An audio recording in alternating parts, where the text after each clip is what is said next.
ఒక వ్యవస్థ బాగుండాలన్నా, ఒక కుటుంబం బాగుండాలన్నా వారి ఆలోచన విధానం మారాలి, భిన్నంగా ఆలోచించాలి. అలా ఆలోచింపచేసే కార్యక్రమమే థింక్ డిఫరెంట్. ప్రేమని ఇవ్వమని ఒత్తిడి చేస్తున్నావంటే నీలో ప్రేమ పోయిందని అర్థం.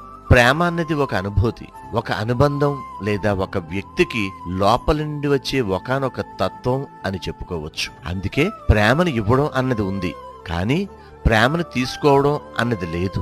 నేను నిన్ను ప్రేమిస్తున్నాను కాబట్టి నన్ను నువ్వు కూడా ప్రేమించాలి అని ఎదుటివారిపై ఒత్తిడి చేస్తున్నామంటే అక్కడ మనకు ఉన్నది ప్రేమ కాదు, వ్యామోహం అని అర్థం చేసుకోవచ్చు. ఎందుకంటే నిజంగా ప్రేమ ఉన్నవారు ప్రేమించడంలో ఉంటాడు, కానీ తిరిగి ప్రేమించమని ఒత్తిడి చేసి అవతలి వారిని ఇబ్బందికి గురి చేయడు.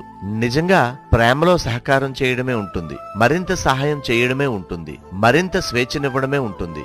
అంతేకాని ఎదుటి వాళ్ళ నుండి బలవంతంగా ఏదో లాక్కోవాలని అనిపించదు. ఒక వ్యవస్థ బాగుండాలన్నా, ఒక కుటుంబం బాగుండాలన్నా వారి ఆలోచన విధానం మారాలి, భిన్నంగా ఆలోచించాలి. అలా ఆలోచింపచేసే కార్యక్రమమే థింక్ డిఫరెంట్.